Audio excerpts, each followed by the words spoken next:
Hola, bienvenidos y bienvenidas a este webinar. Estamos súper contentos de tenerles acá.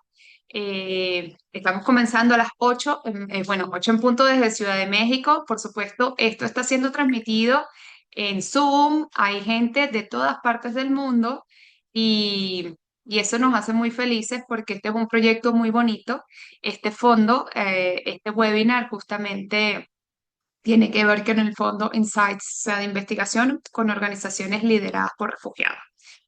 Comienzo invitándoles, bueno, a quedarse a lo largo de esta hora y media, agradeciéndoles por su participación y sobre todo diciéndoles que para acceder a la interpretación en inglés tienen un botón aquí en los tres puntitos donde dice More. You can access to interpretation. O sea, ustedes pueden acceder a interpretación poniendo eh, los puntitos, o sea, haciendo clic y pudiendo hacer el cambio. Ali, por favor, adelante, que lo va a decir en inglés. Yes. Hello, everyone. Welcome. For those of you listening in English, please select the three dots at the bottom of your screen, select interpretation, and then select your speaking language. And you should be able to hear our live interpreter. Please direct message me if you have any questions. Back over to you, Daniela.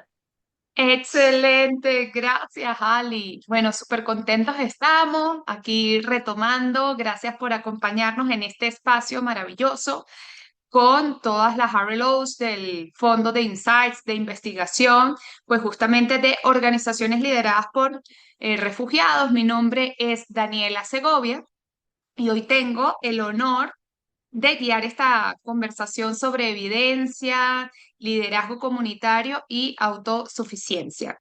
Pues la iniciativa para la autosuficiencia de los refugiados, que es la Refugee Self-Reliance Initiative, es una iniciativa global que impulsa la autosuficiencia de personas refugiadas a través de la promoción y recopilación de evidencia, que genera innovación y colaboración multisectorial.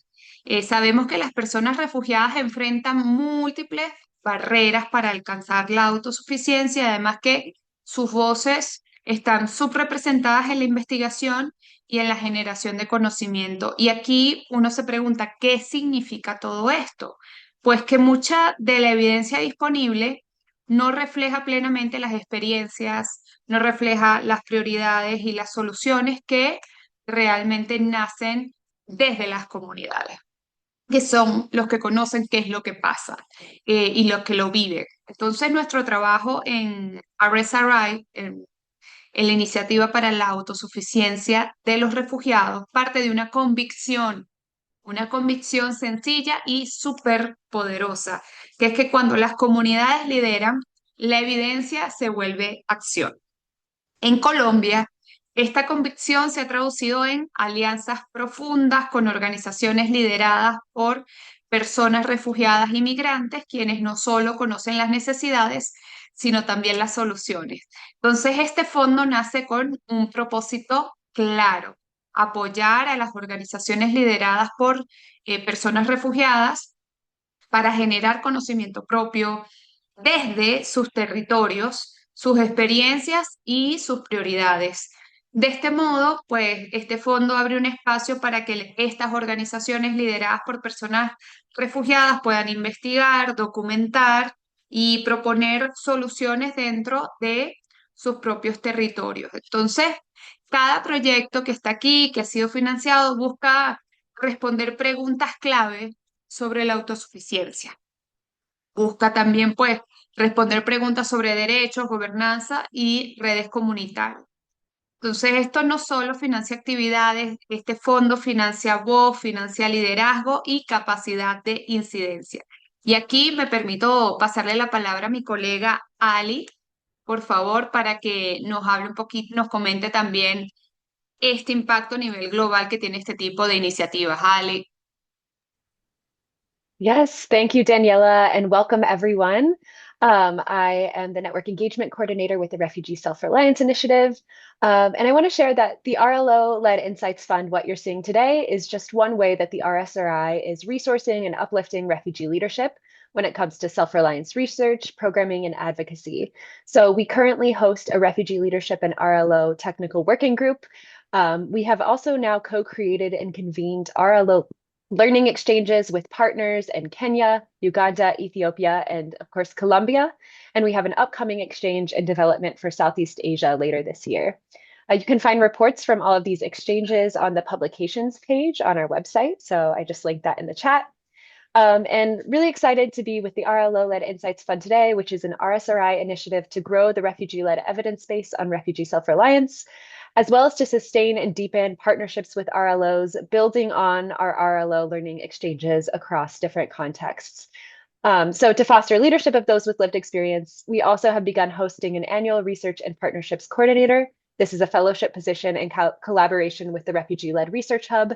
And this person plays a key role in organizing these learning exchanges, such as Daniela has done with our team. So our pilot RLO-led Insights Fund was awarded to 4 grantees based in East Africa in 2024 who participated in our learning exchanges. I'll share our blog post for the pilot RLO-led Insights Fund in 2024. And now I'll pass back over to Daniela to introduce our organizations who will be presenting today. Thank you. Gracias, Ali. Gracias. Bueno, si me puedes apoyar pasando la slide. Bueno, ahí tienen la primera slide, pero tenemos una agenda donde, bueno, ya hemos cubierto esta parte de la presentación. Yo voy a continuar rápidamente con la presentación y vamos a tener a 4 organizaciones que van a estar mostrándonos todos los hallazgos y resultados de sus proyectos y luego va a haber un espacio para preguntas y respuestas con un cierre, ¿no? Con hallazgos comunes y resultados inesperados dentro de este maravilloso ejercicio. Siguiente slide, por favor.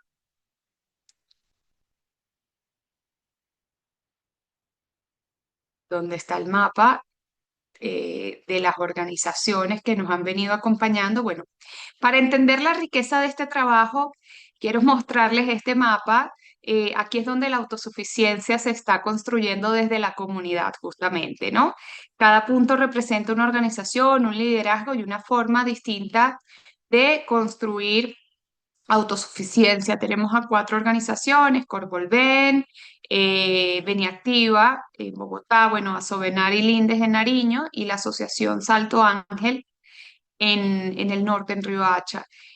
Esto da cuenta de todo, pues, cómo hemos abarcado esto en Colombia. Es bastante diverso y estamos muy orgullosos de esto, de la manera en que fue realizado todo este proceso. Entonces, yo pasaría a darle la palabra a la compañera Jessica Marcano de Corvolven, quienes ha hablado, investigado sobre los grupos de apoyo mutuo que fortalecen la autosuficiencia de mujeres refugiadas. Le paso la palabra a Jessica Marcano. Bienvenida, Jessica. Gracias, Daniela. Hola, buenos días. Bueno, mi nombre es Jessica Marcano, yo estoy en Medellín. Nuestro proyecto se llama Tejiendo Futuros de Autosuficiencia.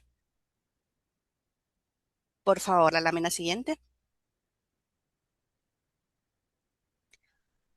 Nosotras somos Corvolven, somos una organización liderada por mujeres refugiadas y migrantes que trabajamos en Medellín y en Bello, en Antioquia, Colombia, desde el año 2018. Nosotras trabajamos con las mujeres que están en movilidad humana y también con las de comunidades de acogidas para que muchas de ellas que están en aislamiento pasen del aislamiento a la integración. Esto lo realizamos a través de creaciones de grupos de ayuda mutua, redes de apoyo, promovemos el bienestar emocional, el acceso a la información segura y confiable para que ellas puedan acceder a sus derechos y también generamos oportunidades para que ellas puedan avanzar en sus proyectos de vida. La siguiente, por favor. Esta investigación inició porque cuando uno migra, uno llega desorientado. Decidimos escuchar a 60 mujeres refugiadas, 30 que tienen participación en los grupos de ayuda mutua que nosotras realizamos. Estas mujeres vienen en estos talleres, en estos encuentros desde hace aproximadamente un año. En estos encuentros ellas promueven su bienestar emocional, conocen sus derechos, la información y estas mujeres fueron comparadas con otras que no han tenido participación comunitaria. Eh, para comprender bien qué pasa con ellas, aplicamos el índice de autosuficiencia para los refugiados y realizamos 4 grupos focales. 2 de ellos con mujeres que han participado en estos grupos de ayuda mutua y 2 de ellas con mujeres que no han tenido ningún tipo de experiencia ni participación comunitaria. Por favor, la siguiente.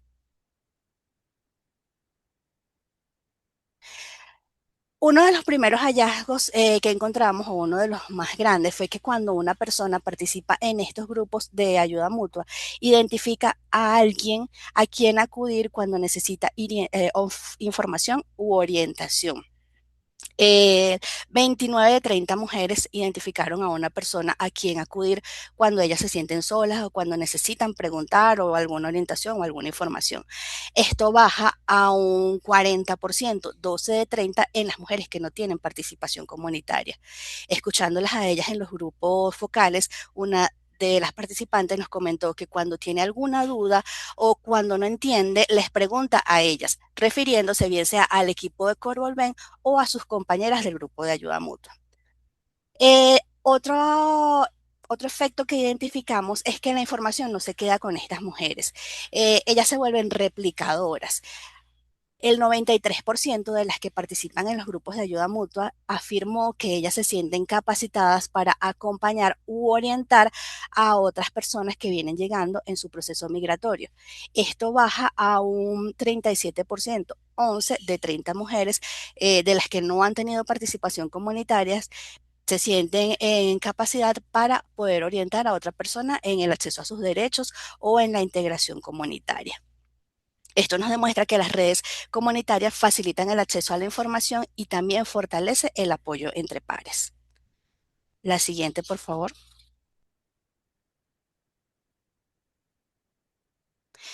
En cuanto a acceso a información y el ejercicio de los derechos, cuando preguntamos en educación para sus hijos, si todos sus hijos o hijas en edad escolar están estudiando, el 77% de las mujeres que tienen participación comunitaria nos dijeron que sí, 23 de 30, y las que aún no están los hijos estudiando ya están en el trámite para hacerlo. Esto baja a un 14 de 30 mujeres de las que no tienen participación son las que tienen a sus niños estudiando. Y cuando indagamos más en estos grupos focales, identificamos que muchas veces es por barreras de desinformación. En el caso de los niños venezolanos que están aquí en Colombia, para sacar el documento de regularización, que es el permiso por protección temporal, ellos primero deben inscribirse en el colegio para luego poder solicitar este documento. Es uno de los requisitos que hay. ¿Qué pasa? Que cuando las mamás van a los colegios a inscribirlos, les piden estar regularizados para poder inscribirlos. Entonces, eso es una barrera que hay, que esa baja cuando la persona tiene información, orientación y acompañamiento. Una de las mujeres de los grupos de ayuda mutua, el de Bello, nos comentó que gracias a la participación en estos grupos, su hija, que tiene apenas un año en Colombia, ya tiene su PPT, está estudiando y tiene su seguro de salud. También cuando identificamos otros tipos de desinformación o cuando preguntamos si cuentan con identificación de aquí, de Colombia en este caso, 24 de 30 mujeres de las que participan sí cuentan con identificación, bien sea PPT o cédula de ciudadanía por ser colombianas retornadas. Y el 40%, es decir, 12 de 30 de las que no tienen participación comunitaria, no tienen una identificación. Desde los grupos nosotros no podemos regularizar a una persona, pero ¿qué podemos o qué hacemos nosotros? Les damos la información y el acompañamiento para que ellas puedan identificar en cómo pueden regularizarse, bien sea con los mecanismos como el PEC tutor o les decimos los requisitos de los visados y esto baja a que ellas puedan estar expuestas a estafas como les ha pasado. el grupo que no tiene participación comunitaria, una mujer nos comentaba que ella entró a TikTok, vio una publicación donde le ofrecían el mecanismo de regularización que hay aquí en Colombia, que es el PPT, que ya está cerrado para los adultos, pero en TikTok le dijeron que sí, que estaba abierto y le cobraron 200.000 pesos para regularizarla. Después de ella pagar, la bloquearon y resultó estafada. Cuando ella comenta esto en el grupo, entonces las demás mujeres empiezan a decir, pero es que ya está cerrado el PPT para los adultos, estos son trámites que se hacen gratuitos. Entonces, cuando ellas tienen acceso a la información, bajan esos niveles de vulnerabilidad a los que pueden estar expuestas. Contar con información confiable les permite a ellas tomar decisiones más seguras y acceder también a los derechos fundamentales. La siguiente, por favor. En cuanto al bienestar emocional, nosotras promovemos mucho desde estos grupos el bienestar emocional y la salud mental, porque cuando una persona no se siente bien emocionalmente, es muy difícil que pueda avanzar en todo en su proyecto de vida. Cuando indagamos en los grupos, en el grupo focal con las mujeres que tienen participación comunitaria, escuchamos frases como estas. Antes era muy apagada, tenía cero autoestima, no hacía nada, lo que hacía era llorar todo el día. O es bueno tener estos grupos porque uno puede hablar, desahogarse, escribirle a alguien o conversar. Otras nos decía que se siente feliz porque se desahoga, se distraen. Ellas, estos espacios los tienen como un espacio de distraerse, como es el espacio para ellas. Ahí donde voy a distraerme, donde voy a soltar todas esas cargas que tengo. Otra nos comentó algo que nos pareció muy potente, es que decía, yo vivía encerrada y me quería ir, pero ya no, ya al sentirse parte de algo, ya al estar integrada en una comunidad, dice, ya no me quiero ir porque ya se siente bien con ella. Los grupos de ayuda mutua funcionan así como espacios de contención colectiva que fortalecen el bienestar emocional y la confianza y el manejo del estrés. Cuando escuchamos a las mujeres que no tienen participación comunitaria, ellas nos decían como, me siento muy sola, no tengo con quién hablar. Cuando me siento muy mal o muy triste, lo único que hago es llorar en mi casa y no tengo a quién acudir, o comienzo a llamar a mis familiares que están en el exterior, pero que muchas veces no me pueden atender porque cada quien está en, en su vida, haciendo sus actividades. La diferencia con estas mujeres de los grupos es que tienen aquí en Medellín o en Bello una red a la que acudir cuando ellas se sienten mal. Por favor, la siguiente. Con respecto a la salud funcional, y esto va muy ligado a lo que estábamos hablando en la lámina anterior, 93% de las mujeres que participan en los grupos comunitarios no reporta afecciones que limiten generar ingresos. Y esto está también ligado a la información para acceder al sistema de salud y al cuidado de su salud mental y emocional versus el 16 de 30 mujeres de las que no tienen participación comunitaria, es decir, a ellas se ven más afectadas en su salud para poder generar ingresos. Y en cuanto a recibir la información en el sistema de salud, cuando uno migra a otro país, el sistema de salud es muy diferente y tienes que empezar a comprender cómo funciona ese sistema de salud. Cuando no tienes la información, se te hace más difícil acceder a estos servicios.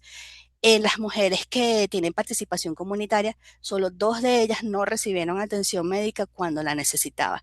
Y esto sube a 9 de las 30 mujeres que no han tenido participación comunitaria.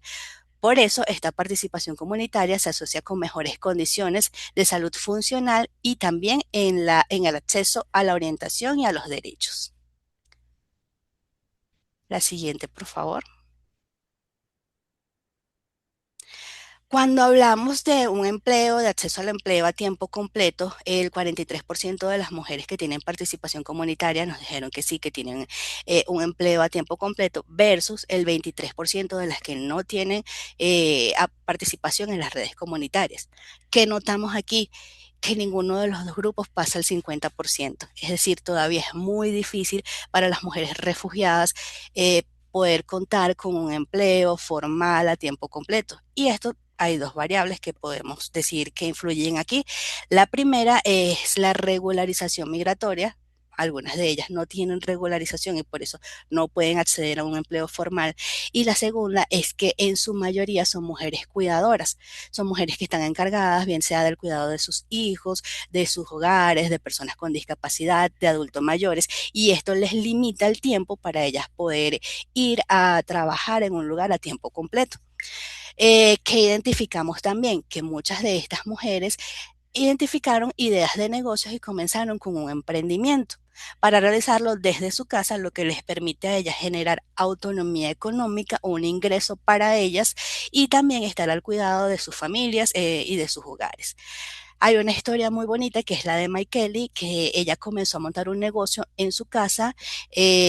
En los encuentros que hacemos de autonomía económica, ella dice que aprendió a hacer los logos, que aprendió a trabajar con inteligencia artificial y ahora hace sus propios stickers y vive creando imágenes para la venta de su ropa. Ella creó en su casa un emprendimiento luego de pasar por todos estos talleres que yo les he comentado, del acceso a la información, de promover el bienestar emocional y de autonomía económica. También tenemos el caso de Lismar, ella hace masajes y ella nos dijo una frase muy bonita y es: yo me sentía incapaz, sentía que dependía de mi esposo y a través de estos espacios me fui fortaleciendo. Lismar también vimos un proceso de crecimiento en estos grupos muy grandes. Ella tenía como miedo de salir, miedo de integrarse a la sociedad y después de sentirse segura con ella misma y con sus conocimientos, pudo iniciar una idea de negocios. La siguiente, por favor.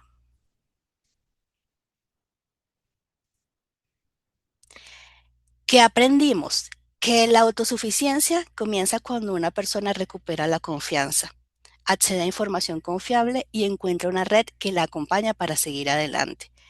Por eso en estos grupos que nosotras realizamos de ayuda mutua, brindamos información clara y confiable para que las mujeres empiecen a fortalecer su confianza y su autoestima a través del bienestar emocional. Generamos esas redes de apoyo porque sabemos que solas no podemos. Es muy difícil integrarse en una sociedad y sentirte sola. Entonces generamos esas redes de apoyo y ese acompañamiento mutuo para que ellas se sientan que pertenecen a un lugar. Además, se mejora el acceso a los servicios de salud, lo que hace que tengan una mejor salud física y un bienestar emocional. Promovemos el desarrollo de sus capacidades para que ellas tengan autonomía económica y todo esto junto lleva a que la mujer tenga una mayor capacidad de tomar decisiones informadas y de construir su proyecto de vida. Esto las lleva a la autosuficiencia. ¿Qué continúa? ¿Qué esperamos nosotros con este proyecto? Estos resultados para nosotras fortalecen muchísimo nuestra apuesta en los grupos de ayuda mutua, porque es diferente decir, ay, tengo un grupo de ayuda mutua que creo que ayuda a las mujeres, a decir, tenemos unos grupos de ayuda mutua que ya estudiamos, que ya investigamos y sabemos cómo influyen estos grupos en la autosuficiencia de las mujeres refugiadas. Eh, Esto nos ayuda también para ir a espacios de incidencia, a mostrar lo que hemos hecho y también para servir como evidencia para gestionar recursos para mantener estos grupos de ayuda mutua, los que ya tenemos, y también para ampliarlos en el territorio, porque sabemos que hay muchísimas comunas en donde hay muchas mujeres que en este momento se encuentran en sus casas, en aislamiento, inseguras, y que ya tenemos la evidencia de que con estos grupos podemos ayudarlas a que ellas salgan del aislamiento, se integren en la comunidad y comiencen también a generar su autonomía económica. La siguiente, por favor.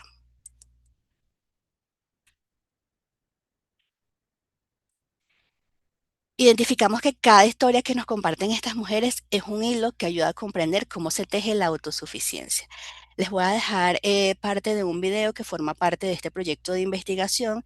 Es muy corto el video con toda la evidencia y con todos los testimonios de las mujeres que entrevistamos está en nuestras redes. Nos pueden seguir por las redes que es @corvolven en Instagram y Facebook y los dejo con el video. Antes era muy apagada, cero autoestima, no hacía nada, solo llorar todo el día. El primer día que fui me sentía muy mal, muy triste y todos me abrazaron, Me dieron una palabra de aliento, fue muy bonito. Mírate, has avanzado tanto. Siento más apoyada, como son puras mujeres, siento apoyo de mujeres, donde puedo tener libertad de hablar. Ayuda, mi autoestima subió mucho, vivía muy triste, monté mi negocio, me siento más empoderada. En estos encuentros se forjan lazos que acompañan, orientan y abren camino hacia la autosuficiencia.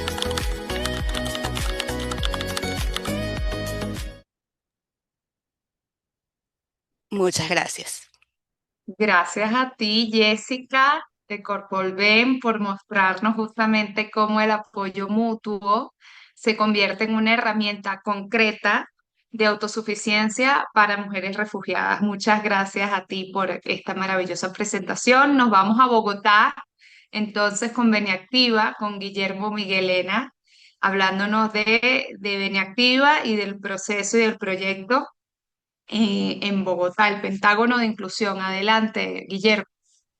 Buenos días, gracias Daniela por el espacio, bueno, y por el apoyo que dieron tanto a Benectiva como a las otras tres organizaciones que forman parte de esta etapa con ustedes. Bueno, nosotros quisimos desarrollar una investigación, un marco comparativo, usando dos herramientas disponibles, ¿no? Si quieres la siguiente lámina. Quisimos, dentro del contexto, nos ubicamos en Bogotá, quisimos desarrollar la investigación por primera vez en Colombia, en esta ciudad, ya que nace una pregunta de qué diferencia hay entre vivir en una localidad o vivir en otra. O sea, ¿cuál es la diferencia para un migrante saber dónde se ubica con respecto a las normativas, leyes y decretos que existan en esa ciudad? Entonces, la siguiente, ahí vemos que tenemos que la ciudad de Bogotá tiene más de 597.000 venezolanos migrantes registrados. Esa es la cifra registrada, de los cuales 61% se encuentran con permiso temporal. El PPT, un instrumento que ya, como mencionaron en la exposición pasada, ya no está disponible para los adultos, pero ellos son portadores de ese documento, por lo menos por un par de años más. Y el estudio refleja que 37% de esa población vive en hacinamiento. O sea, esa es la realidad de Bogotá hoy. La siguiente lámina.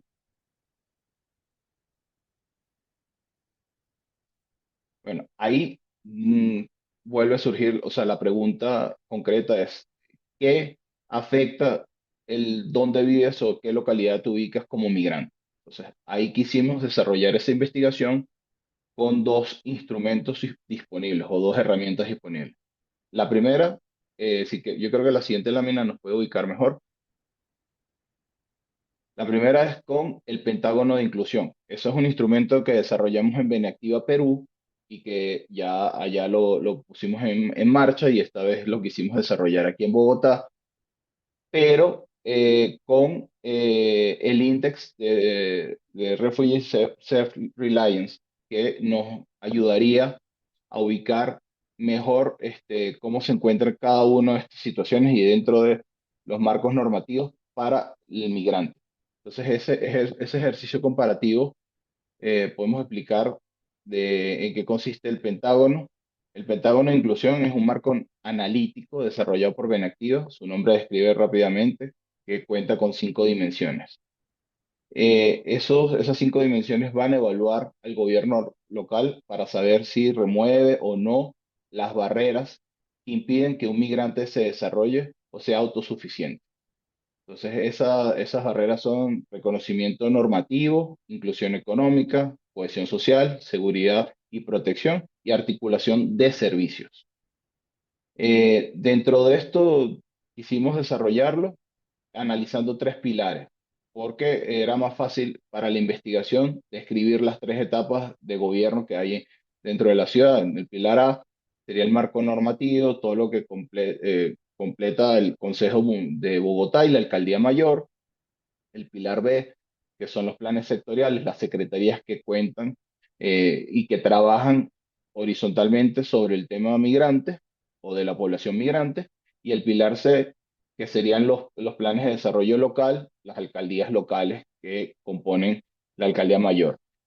Bogotá cuenta con 20 alcaldías locales. En este caso, para el estudio usamos solo 5 por el número de migrantes, como una muestra donde se ubica la mayor parte de la población migrante venezolana en la ciudad.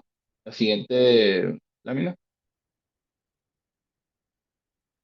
Bueno, aquí dentro de las 5 dimensiones ubicamos 5 barreras que son las que te limitan en el desarrollo. Entonces, acceso a la identidad y estatus de documentos, en la barrera 2 el acceso al trabajo formal y así. Emprendimiento, participación ciudadana y convivencia, o sea, qué tanto participas tú en la comunidad. La protección de vida y libre de violencia, protección social, ruta de graduación, acceso a salud y educación y vivienda y servicios básicos. La siguiente.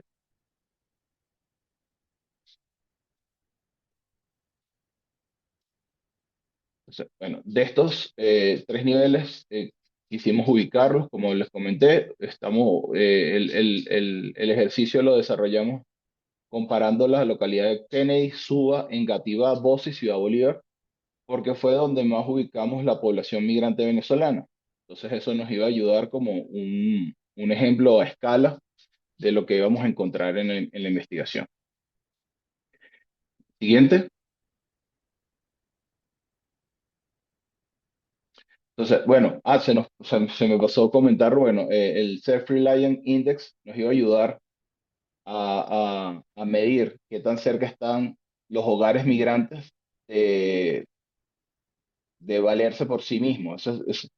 Y en esa herramienta cuentan con 12 dominios de vida cotidiana. Ustedes miden lo que es vivienda, alimentación, educación, salud, empleo, ahorro, deuda, seguridad, capital social, entre otros. Cada dominio tiene un puntaje y refleja si el hogar está en crisis o no.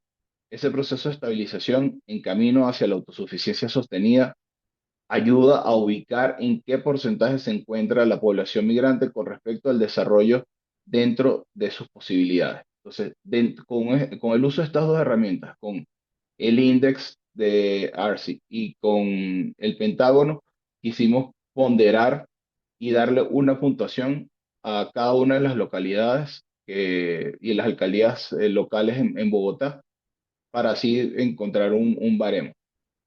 La siguiente.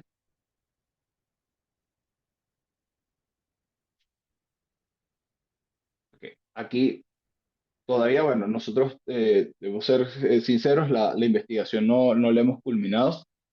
Todavía queda por analizar varias localidades que nos ha costado conseguir la documentación y sobre todo entrevistar a población que viva y haga vida en esas localidades. Entonces, por eso hay datos que todavía no se ven reflejados en la investigación, pero tomando en cuenta Kennedy, que era la localidad con mayor concentración de venezolanos y de población migrante, bueno, en pocas palabras, Kennedy dentro de la evaluación está muy por debajo de lo que esperábamos.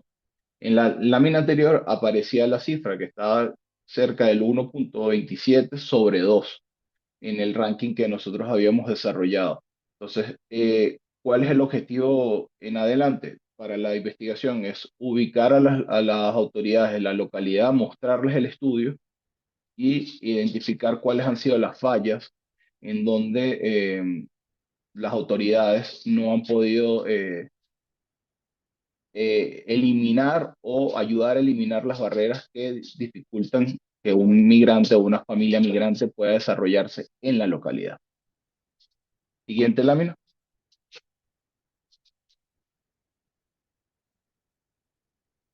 Bueno, el resultado de las herramientas, la de Self-Reliance Index y la de Benactiva, la desarrollamos como un índice de coherencia. Ese puntaje, bueno, es una fórmula, más adelante la vamos a mostrar.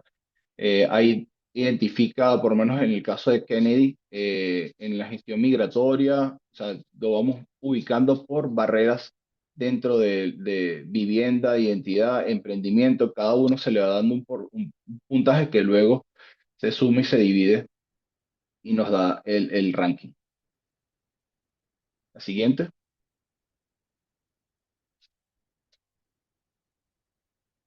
diagnóstico lo usamos de esta manera.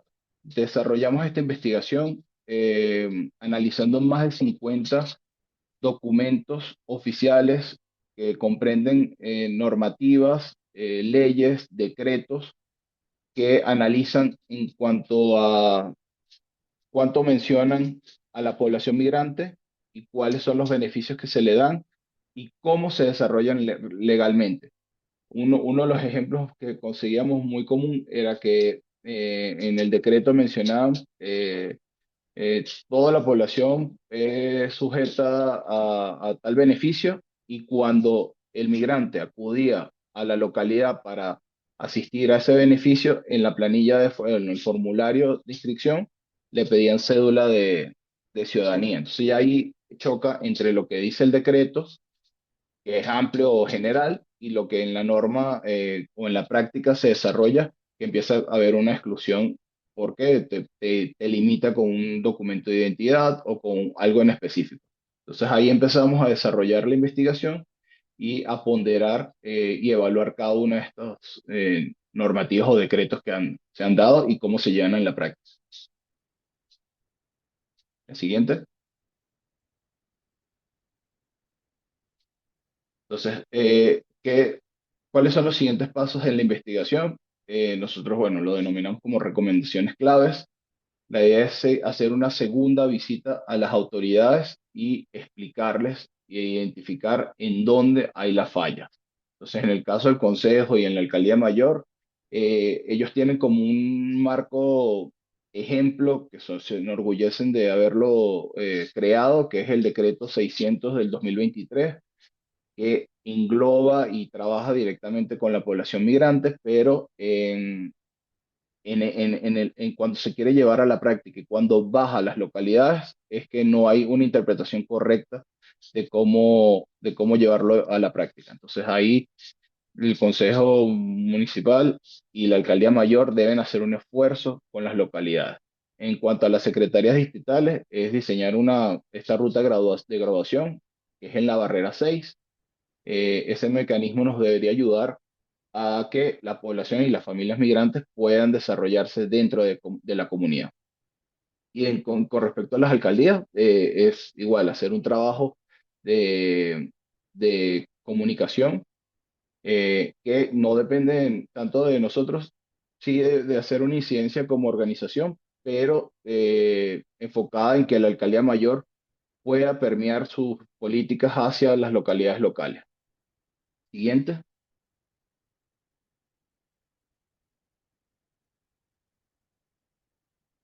Entonces, bueno, esta investigación ya se desarrolló en Perú. Esta es la primera vez que lo estamos haciendo en Bogotá. Creemos que estamos encaminados en desarrollar un buen resultado. ¿Cuál sería el siguiente paso? Es ver cómo desarrollamos esta misma investigación con las dos herramientas. Eso sería pedirles permiso a ustedes y buscar cómo crecer esta investigación con nuevos cooperantes. Ahí es la escalabilidad del proyecto, llevarlo a un plano nacional y poder hacer un índice comparativo entre las principales ciudades que acogen a la mayor población migrante en Colombia. Entonces, seguimos con la investigación. Le tenemos que agradecer muchísimo a ustedes por haber dado este primer paso y haber creído en nosotros como Benactivo. Y la idea es que esto pueda replicarse en otras ciudades. Seguimos trabajando porque la investigación no ha culminado. Muchas Siguiente, gracias creo a que es ti. la última. Ajá.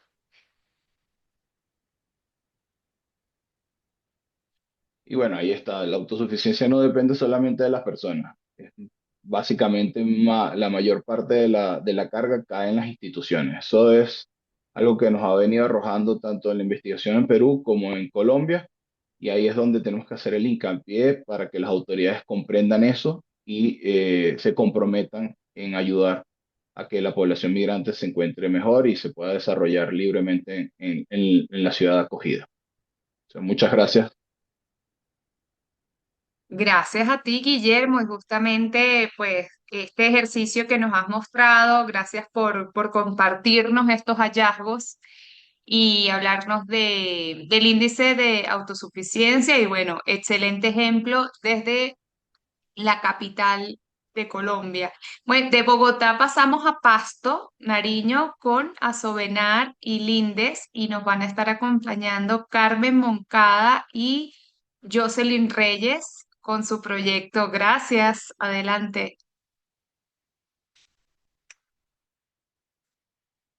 Hola, muy buenos días. Gracias, Daniela. Gracias a todas las personas que hoy nos acompañan para la socialización de los resultados de nuestros procesos investigativos. Yo soy Carmen Moncada, representante legal de la Asociación de Venezolanos en Nariño, y vamos a hablar sobre las barreras legales, administrativas y prácticas. Estos son los desafíos para la autosuficiencia de mujeres migrantes y refugiadas en Pasto, Nariño. La siguiente, por favor. Sí, antes de hablar de los resultados de la investigación, pues queremos comentar que esta es una investigación que nace gracias a la colaboración de dos procesos comunitarios liderados por mujeres migrantes en la ciudad de Pasto. Una, la organización que represento, es la Asociación de Venezolanos en Nariño, que trabaja por la disminución de las desigualdades con un enfoque de migraciones seguras, ordenadas, regulares y con acciones de incidencia a nivel territorial. La otra es la colectiva de mujeres líderes independientes, LINDES por sus siglas, que tiene un énfasis muy en prevención de violencia y empoderamiento de mujeres, niños, niñas y adolescentes.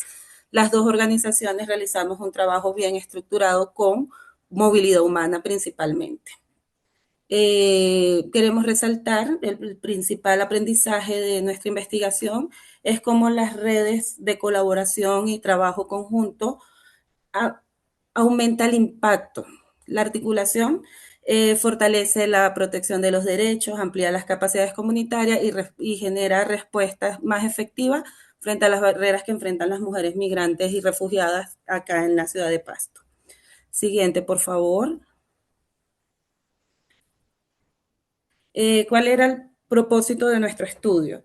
Identificar y analizar las barreras que enfrentan mujeres migrantes y refugiadas para acceder a documentación y servicios esenciales que promuevan su autosuficiencia. Cómo estas barreras afectan de manera directa la autosuficiencia y la integración de mujeres migrantes.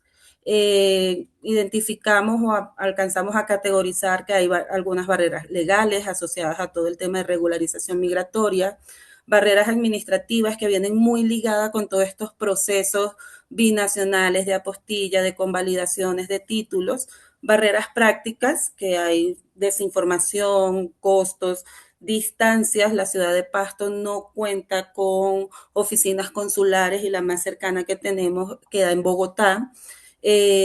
Cómo tener estas barreras legales o un proceso de regularización, no contar con ellos, cómo afecta también el acceso a derechos y cómo todo esto se ve reflejado en la autosuficiencia de las mujeres migrantes.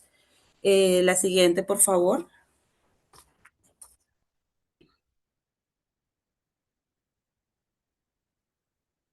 La metodología. La investigación fue de tipo exploratorio descriptivo con un enfoque de teoría crítica. Participaron 83 mujeres residenciadas en el municipio de Pasto, tanto en áreas rurales como urbanas. Hicimos primero un instrumento, un cuestionario semiestructurado para poder categorizar las líneas de estudio que se iban a desarrollar en el proceso de investigación. Luego se llevaron a cabo 6 grupos focales y 5 entrevistas más a profundidad.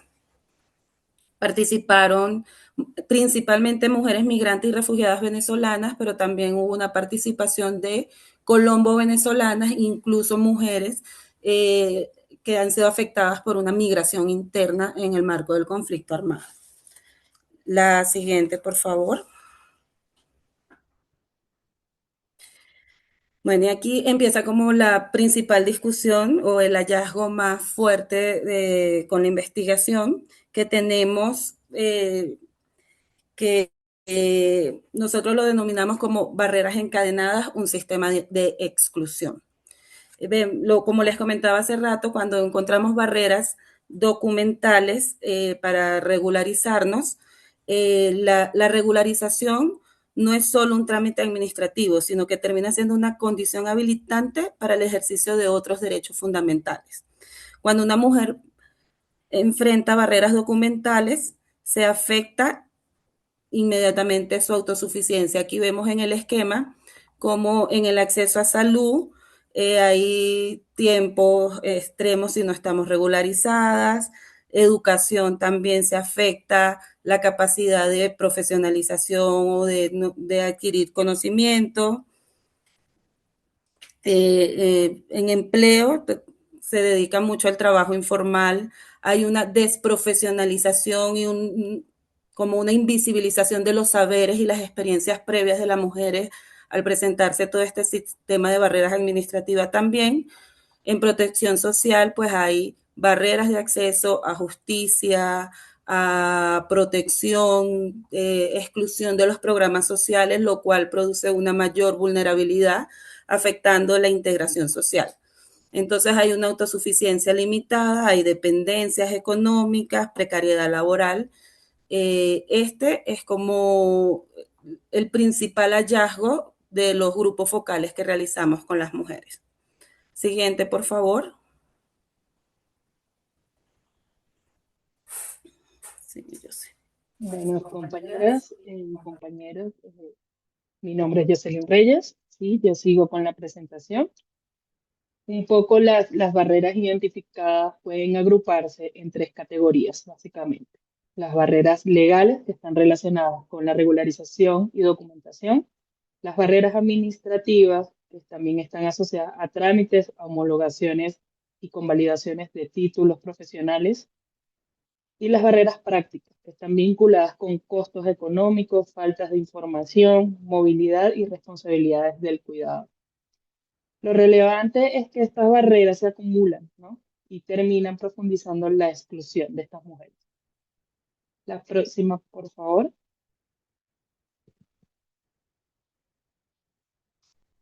Uno de los hallazgos más fuertes aparece en el ámbito laboral.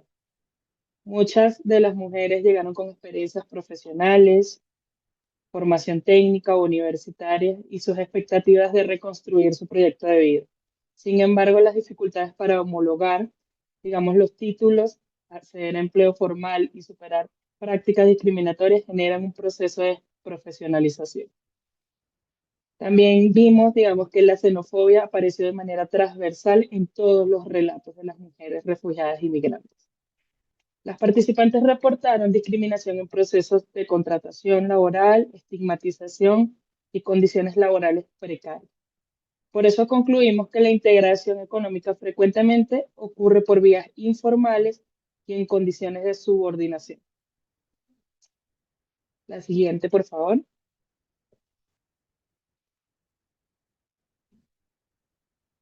Aquí vemos que estas barreras tienen como consecuencias profundas sobre la autosuficiencia. No solo afectan los ingresos, también generan una dependencia económica, renuncias progresivas a derechos, sobrecargas de cuidado y dificultades para proyectar el futuro. Además, nos encontramos importantes impactos psicosociales, afectivos, emocionales, como la soledad, el agotamiento, el duelo migratorio, sentimientos de frustración y procesos de transformación identitaria para evitar situaciones de discriminación. Acá, como paréntesis, cuento una anécdota de una de las participantes. Ella nos comentaba que en ciertos trabajos o en ciertas zonas donde ella iba a trabajar tenía que cambiar su acento. Ella cambiaba su acento al acento paisa, al acento, digamos, de otras regiones de Colombia para que no la identificaran, digamos, como migrante y esto no las pusiera, digamos, como en riesgo. Eso nos impactó un poco porque es la manera de protegerse, la manera, digamos, de evitar la discriminación y puede ser, digamos, como incluida en este ámbito laboral. La exclusión no solo afecta el acceso a servicios, también afecta el bienestar y la posibilidad de construir proyectos de vida. La siguiente, por favor.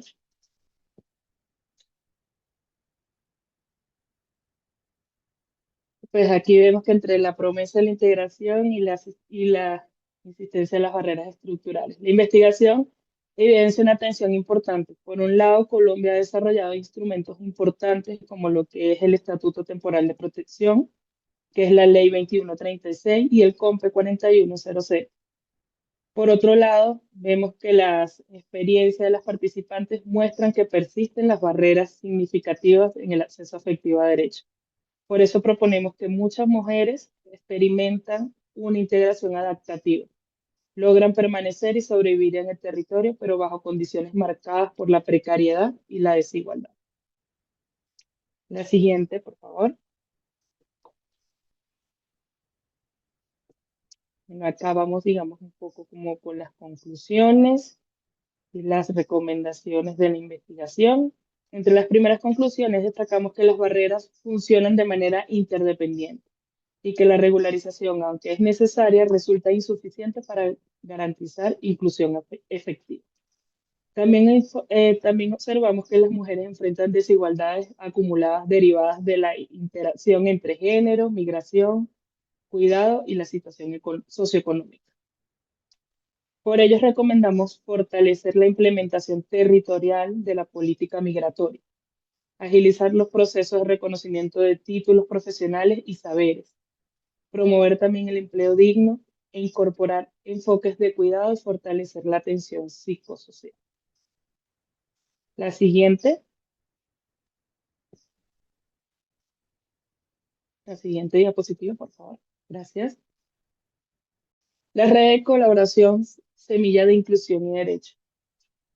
Además de los hallazgos sobre la autosuficiencia, este proyecto nos dejó un aprendizaje grandísimo institucional, que es importante, digamos, resaltar.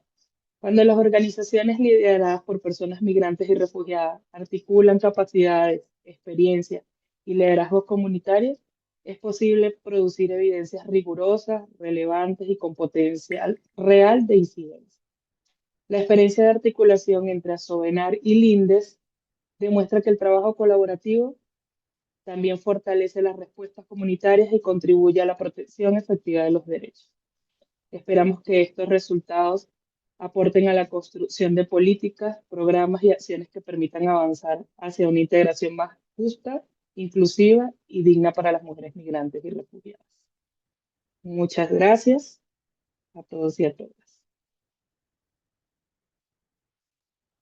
Muchas gracias a ustedes, muchas gracias a Sobenar y a Lindes por esta mirada realmente profunda sobre documentación, derechos y resiliencia de mujeres migrantes y refugiadas en Nariño. Muy pertinente y necesaria, porque como bien sabemos, si no tenemos acceso a la documentación, difícilmente se puede acceder a derechos, a otros derechos. Y ahora nos vamos al norte, justamente a la frontera, donde desde Riohacha, pero también trabajan en otras ciudades de Colombia, incluyen otras ciudades, la Asociación Salto Ángel ha explorado cómo las redes comunitarias y el liderazgo sostienen la autosuficiencia en contextos de movilidad. Nos acompaña acá Andrés Boscar. Andrés, bienvenido, el espacio es todo tuyo. Saludos, muchas gracias a todas, a todos y a todes. Mi nombre es Andrés Boscán, hago parte de la Asociación Salto Ángel, una organización en territorios de frontera. Ustedes algunos aprendizajes de la iniciativa Aprendizajes desde la Frontera, donde justamente exploramos aspectos de autosuficiencia comunitaria y liderazgo local en contextos de movilidad humana, y que fue parte del ejercicio desarrollado con Refugee Self-Reliance Initiative. Y más que presentar solamente los resultados, queremos compartir una reflexión que surgió justamente desde los territorios fronterizos. Y es que durante mucho tiempo nos hemos preguntado qué necesitan las comunidades, pero quizás esto debe cambiar y debemos de transformarlo y preguntarnos también qué capacidades ya existen y cómo podemos fortalecerlas. Esa fue la pregunta que guió todo este proceso. Siguiente, por favor.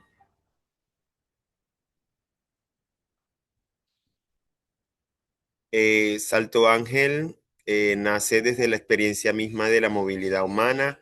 Somos una organización local fundada en frontera que acompaña procesos de protección, integración, liderazgo comunitario y fortalecimiento de capacidades. Nuestro trabajo parte de una idea, y es que las personas refugiadas y migrantes no solo son receptoras de asistencia, sino también son actores capaces de liderar soluciones.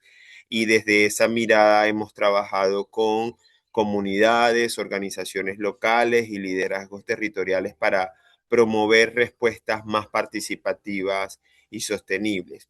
Y precisamente desde esa experiencia quisimos entender cómo las comunidades definen la autosuficiencia desde su propia realidad y contexto. Siguiente, por favor.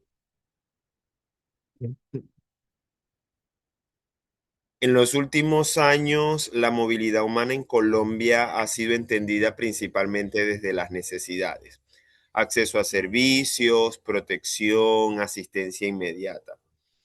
Y esa mirada sigue siendo necesaria, pero encontramos que era una visión incompleta de la realidad. Justamente en las fronteras también existen redes, existen emprendimientos, liderazgos comunitarios y el surgimiento de organizaciones que todos los días sostienen esa respuesta local. Entonces, el estudio buscó cambiar la conversación, pasar de mirar únicamente las vulnerabilidades a reconocer las capacidades. Y eso nos lleva a un aspecto clave. La frontera no es solamente un espacio donde llegan necesidades, también es un espacio donde nacen soluciones. Y nacen soluciones desde otras lógicas y desde otras perspectivas que muchas veces los centros de poder no logran comprender. Siguiente, por favor.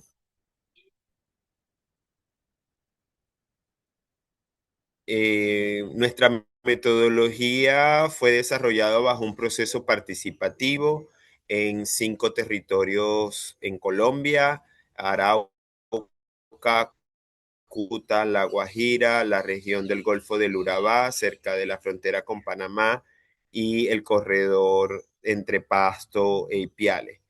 Trabajamos con personas refugiadas, migrantes, comunidades receptoras, para entender también su perspectiva y su posición, y lideradas por refugiados y migrantes. Y esto lo hicimos a través del uso de encuentros comunitarios, del desarrollo de mesas de diálogo, de encuestas organizativas y de la recolección de testimonios. Pero lo más importante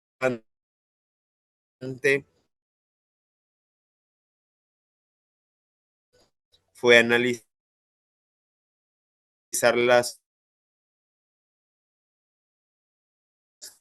la autosuficiencia en 3 niveles: la persona y su familia, que es su entorno migrante.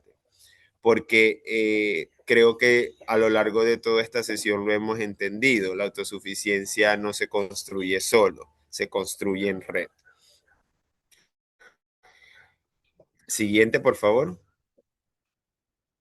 Una de las premisas o de las primeras cosas que aprendimos fue que cuando las comunidades hablan de autosuficiencia, no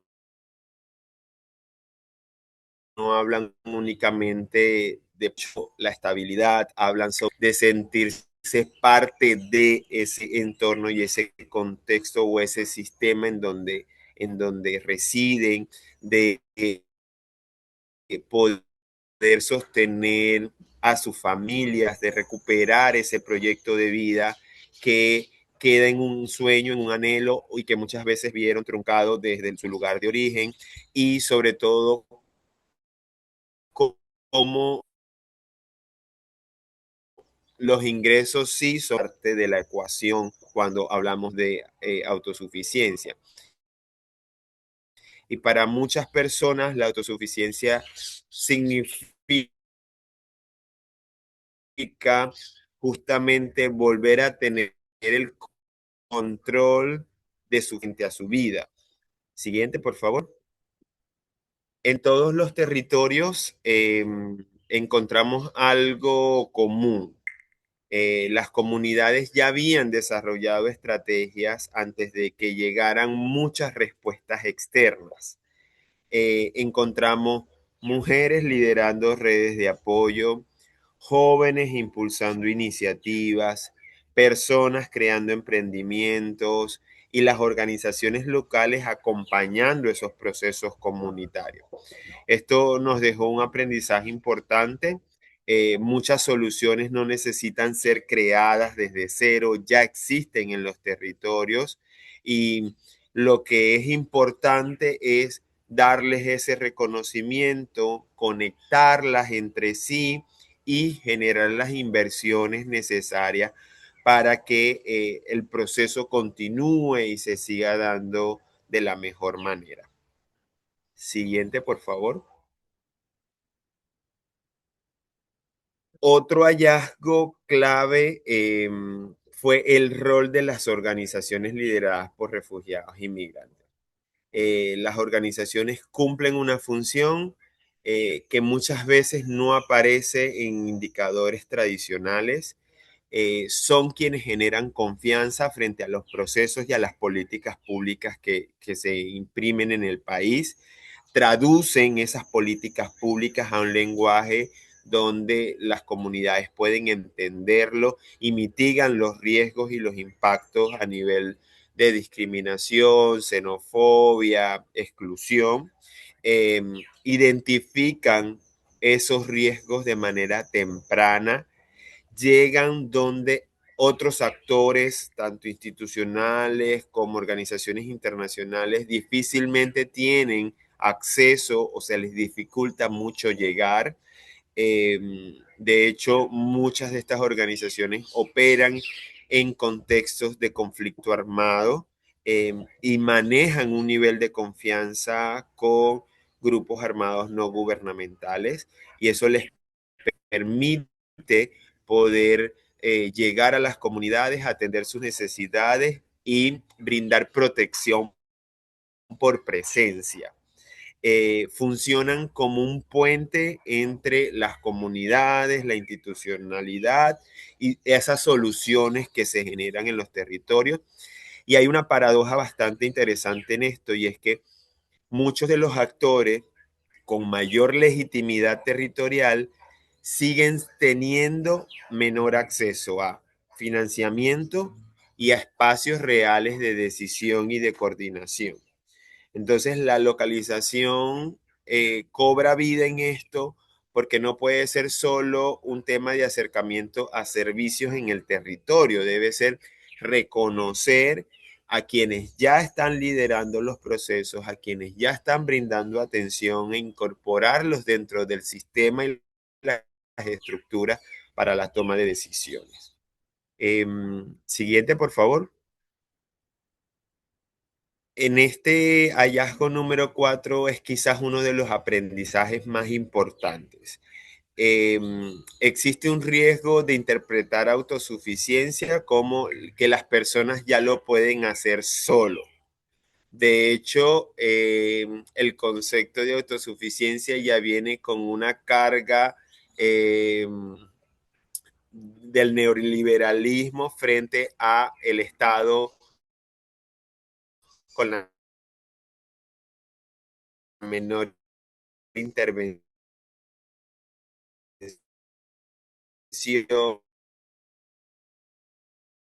dentro de los marcos de respuesta distinto. Y es que la autosuficiencia, las capacidades individuales más que genera oportunidades de liderazgo, participación, toma de decisiones.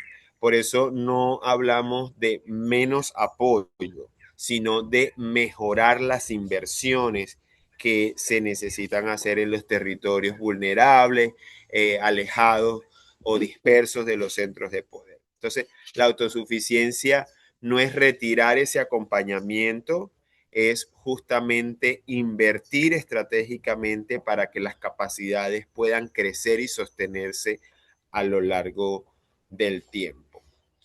Siguiente, por favor.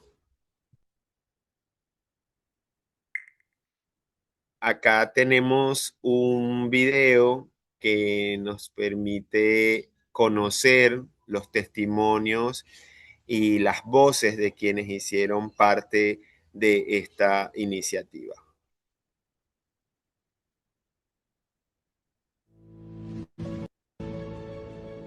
Durante años, las fronteras colombianas fueron narradas desde la emergencia. Pero en estos mismos territorios también se está construyendo algo más: futuro. Personas refugiadas, migrantes y comunidades receptoras no solo sobreviven, trabajan, cuidan, emprenden, lideran y reconstruyen vida cada día. ¡Wow! Hace 5 años fue muy dura porque me tocó cruzar Trocha y en ese momento, como era plena pandemia, estaban regresando a los venezolanos que estaban llegando apartados desde Cuba. Como migrante acá al territorio colombiano fue un poco complicado, ya que vine como víctima de explotación sexual. Cuando tenía 19 años fue un poco, por así decirlo, deprimente. Bueno, mi llegada acá no fue fácil, fue muy dura, porque pasé una parte de caminante, llegué acá a Cúcuta caminando con mis hijos. El trabajo, mi trabajo, poder sustentar pues a mi familia. Ese fue mi primer reto en Colombia. No es fácil la migración porque Arauca es un territorio que no había recibido migrantes, al contrario, por temas propios su población se desplaza. Diría que el desafío más grande ha sido el poder conseguir un trabajo formal, que aunque lo he tenido, pues sí, siempre ha sido bastante difícil. El estudio identificó barreras repetidas en casi todos los territorios: empleo precario, exclusión, trámites difíciles y acceso desigual a oportunidades. Pero la historia no termina ahí. En todos los territorios encontramos comunidades organizadas creando soluciones reales. Desde mi organización tenemos 5 líneas de acción y lo que hacemos es, uno, poder brindar a la población, no solamente migrantes, sino también acogida e información que permita que ellas puedan acceder a sus derechos. Dentro de esas líneas de acción tenemos la línea de salud, tenemos la línea de emprendimiento, de violencia basada en género, y estas han permitido que podamos ejecutar acciones o incidencias en el territorio que nos permiten que la población migrante y de acogida puedan acceder a cualquiera de sus derechos.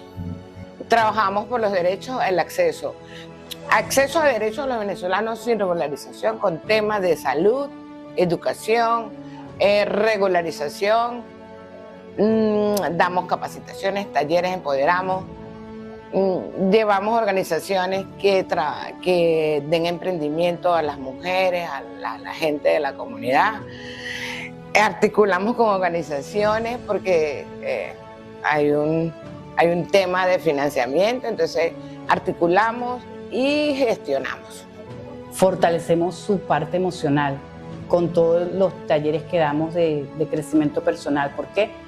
Porque para que las mujeres salgan de su entorno violento no solamente es ayudarlas a montar un emprendimiento, ayudarlas a denunciar y acompañarlas, sino también trabajar toda su parte emocional y que ellas puedan salir y fortalecerse, porque es que las violencias no vienen solamente de la parte física, sino vienen también de situaciones y emociones no tramitadas, no gestionadas.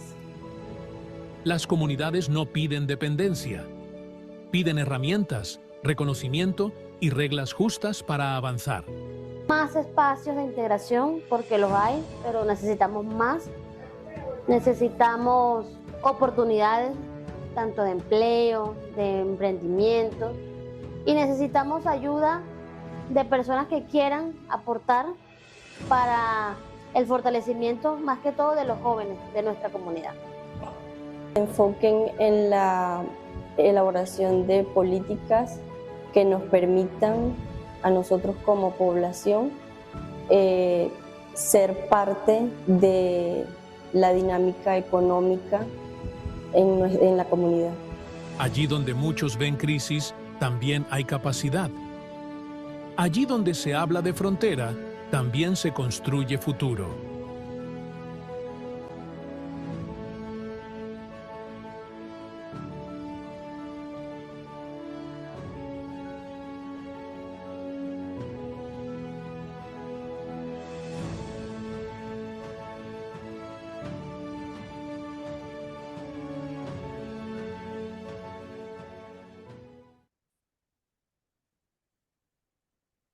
Bueno, Gracias.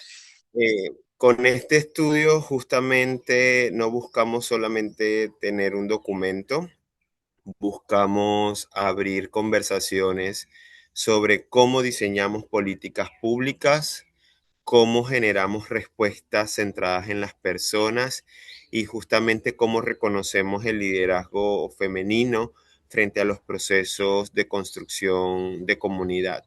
Creemos que los próximos pasos deben enfocarse en el fortalecimiento de las organizaciones locales, en promover una inversión directa hacia los territorios y a las organizaciones, en que esto se traduzca en mejores oportunidades económicas que permitan romper la dependencia de los centros de poder y que justamente cambiemos la forma en cómo hablamos de las comunidades en condiciones de movilidad humana, porque justamente las personas refugiadas y migrantes no son únicamente una población con necesidades, también aportan a la sociedad y a las comunidades.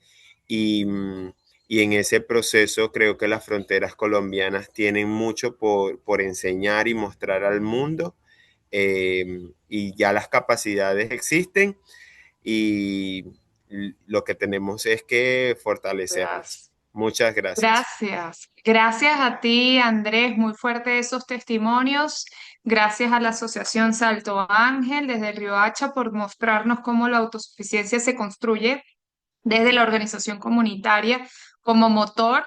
Yo me estoy robando aquí sus palabras y destacar que las capacidades ya existen, así en mayúscula. Muchas gracias a las 4 organizaciones por estas presentaciones tan poderosas. Lo que acabamos de escuchar nos muestra que la autosuficiencia no es un concepto abstracto, es una práctica viva que ocurre en los territorios, en las redes, en la gente y por supuesto, bueno, también en las decisiones institucionales, pero hay que tomar siempre en cuenta a las comunidades. Abrimos ahora un espacio de preguntas y respuestas. Pueden escribir sus preguntas en el chat o usar la función de preguntas y respuestas de Q&A. Intentaremos cubrir la mayor cantidad posible dentro del tiempo disponible. Ya yo tengo algunas por aquí en el apartado de Q&A, pero los invito a que puedan escribir sus preguntas allá. Eh, y bueno, yo tengo algunas ya para, por ejemplo, Volven. Esta tiene que ver con una comparativa entre los dos grupos. La hace pues nuestra directora ejecutiva, Francisca, que nos acompaña hoy. Estamos muy contentos de tenerte acá.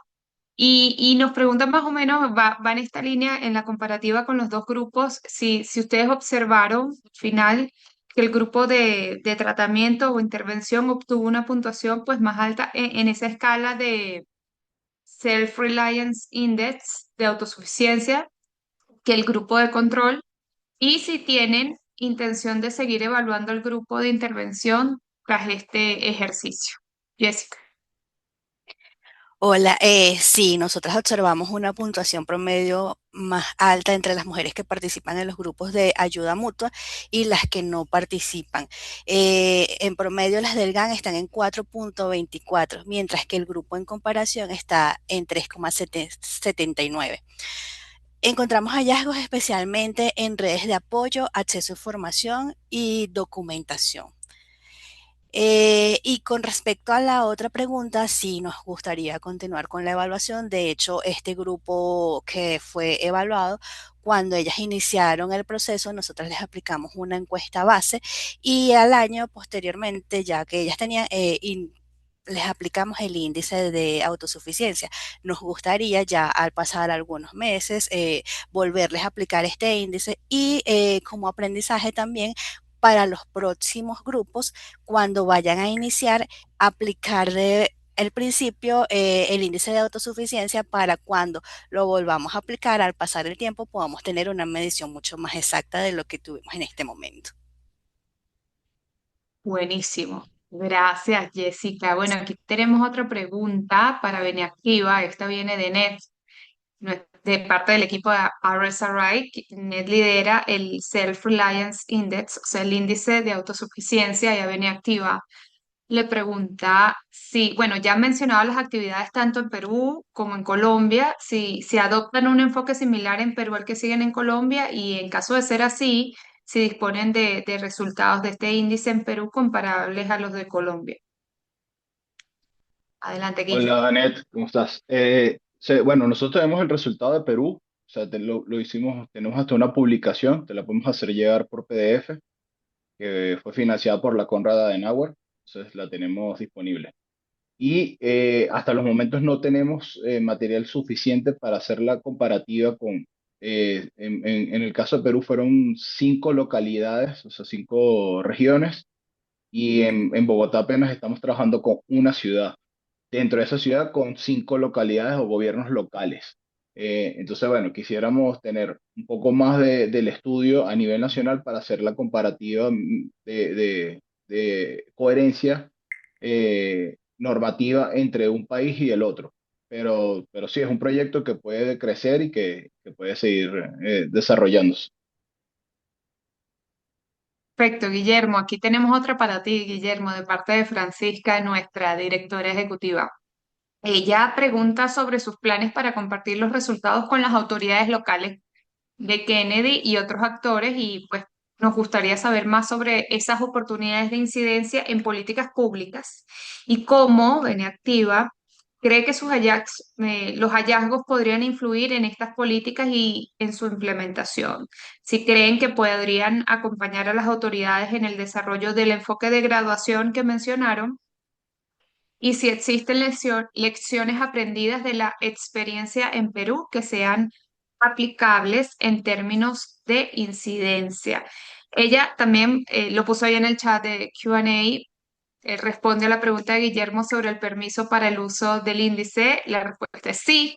Sin duda, es una herramienta de código abierto, esto para todos le compartimos y pueden usarla libremente. De hecho, nos gustaría solicitar a Beniactiva permiso para acompañarlos en su proceso y brindarles apoyo en cuanto a su uso y escalabilidad a nivel nacional. Entonces, Guillermo, te paso la Hola, palabra. Francisca, bueno, saludo, saludo. Bueno, nosotros mantuvimos una relación con las autoridades de la Alcaldía Mayor, con el director del área de migrantes y de migración, que nos acompañó, nos ha venido acompañando durante toda esta investigación, también con las autoridades locales, pero entendimos y lo que lección aprendida es que todo lo que nosotros vayamos a comunicar tiene que venir de arriba hacia abajo, o sea, en eso hay un orden jerárquico que respetar y una dinámica que aquí en Colombia se repite en estos espacios de gobierno. La idea es sí, continuar con la investigación porque todavía nos queda mucho material por analizar, muchos decretos. O sea, ahí nos ha costado conseguir esa información porque en algunos casos ni siquiera estaba recopilada correctamente dentro de las instituciones. Entonces nos ha tocado hacer esa investigación y una vez que lo tengamos finalizado, vamos a pautar otra reunión con estas autoridades y hacerles una presentación. La verdad que hemos mantenido una relación cordial y bastante informal, o sea, sin mucho protocolo. Eso ha ayudado, bueno, a que mi persona y otros compañeros han tenido ya una relación previa con estas autoridades y nos ha permitido ese acceso a ellos.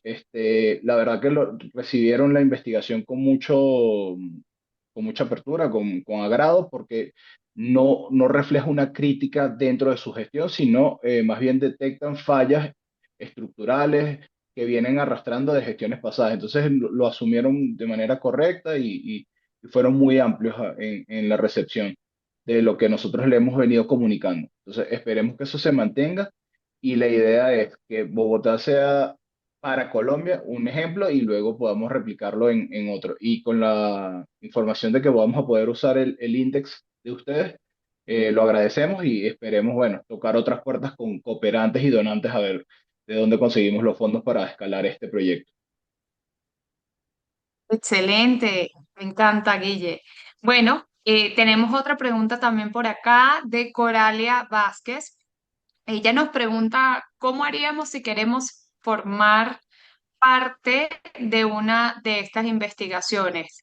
Sumar y co-construir. Bueno, nosotros tenemos un hub en Refugee Self-Reliance Initiative. Los vamos a invitar a formar, por supuesto, parte de este hub, donde compartimos también convocatorias, este, iniciativas, más experiencia y también los invitamos a todos ustedes a que también compartan información y bueno, más adelante les voy a compartir aquí y también con Ali el link del hub. Y bueno, siempre estamos abiertos a trabajar con el índice. Aquí en la reunión de hoy también nos acompaña Net, quien lidera esta colaboración con organizaciones para trabajar para la aplicación del índice, por ejemplo, que es muy útil para las investigaciones. No sé si alguien del equipo de RSRI quisiera añadir más, pero si estamos abiertos a todo esto, vamos a compartir la página web, la compartió Ali y ahí pueden ver todas las redes donde nos pueden alcanzar, nos pueden contactar, que es muy importante. Gracias, Coralia, por ese interés. Tenemos aquí a personas, yo vi la lista de participantes de todas partes del mundo, eso nos contenta mucho y esa era la idea, hacerlo también con traducción simultánea al inglés, porque tenemos personas de África, de Asia, y eso nos permite también compartir un poquito también desde el sur global, ¿no? Toda esta experiencia en Colombia con mayormente refugiados y migrantes venezolanos. Bueno, yo voy rápido afinando acá con este cierre final, con estos hallazgos comunes. Si no hay más preguntas, igual estoy abierto aquí leyendo sus preguntas. Eh, Quisiera compartir eh, lo que hemos escuchado hoy, ¿no? Hemos visto que hay patrones muy cuatro intervenciones, incluye desde redes comunitarias sólidas, pero no se construye sola, y la importancia de la localización. Cada una de estas organizaciones nos destaca eso, es importante este tema. Vemos cómo la documentación sigue siendo un eje crítico que habilita o limita oportunidades e incluso el acceso a derechos y que el liderazgo refugiado genera soluciones justamente más humanas, más precisas y oportunas, ¿ok? Entonces, oportunas y sostenibles. Básicamente, la coherencia institucional y la gobernanza local tienen efectivamente un impacto en la vida cotidiana y, bueno, en mayúsculas, robándome todo esto de las presentaciones, esto de la autosuficiencia no se construye en solitario. Tenemos también muchos hallazgos inesperados, como que esta fuerza de los espacios de apoyo mutuo, también como herramienta de sanación, ¿no? Y de agencia. Y la creatividad que hemos visto aquí de las organizaciones para navegar estos sistemas tan complejos, ¿no? Que atestiguamos hoy día, sobre todo en limitaciones de financiamiento, o sea, todos estos retos y desafíos. Y vemos una importancia de los vínculos entre las mismas organizaciones locales para abrir justamente y fomentar esas rutas de autosuficiencia. Estos resultados nos muestran que la evidencia no solo describe la realidad, sino que también está abriendo caminos. Y este es un buen ejemplo de esto, este fondo. Vimos cómo este apoyo mutuo transforma la vida de mujeres también. Muchos de estos proyectos con un énfasis importante en el tema del género, de mujeres refugiadas y cómo la documentación abre o cierra oportunidades y cómo también las redes de liderazgo comunitario sostienen la resiliencia no solo en la capital, sino en otras ciudades y sobre todo en contextos fronterizos, ¿no? Donde se hace todo todavía más complejo. Y cómo la coherencia normativa, si hay o no, influye justamente en la inclusión. Pues nada, finalmente me gustaría cerrar con esto de el modo en que las organizaciones lideradas por personas refugiadas investigan, producen conocimiento, proponen soluciones y con ello la evidencia se vuelve más precisa, más útil, más humana, más pertinente. Y este fondo existe justamente para eso, para abrir ese espacio, para amplificar las voces y para reconocer esa experiencia. Y desde RSRI reconocemos la experiencia de todas y todos ustedes y les agradecemos y por supuesto a todos los participantes que están atendiendo esta reunión, gracias por su tiempo, por su escucha y por su compromiso con el liderazgo comunitario. Seguimos aquí aprendiendo, seguimos innovando y construyendo evidencia para las voces que más importan, ¿no? Que son las de las comunidades refugiadas. Entonces, gracias por su tiempo y por ese compromiso. Hasta pronto, muchas gracias.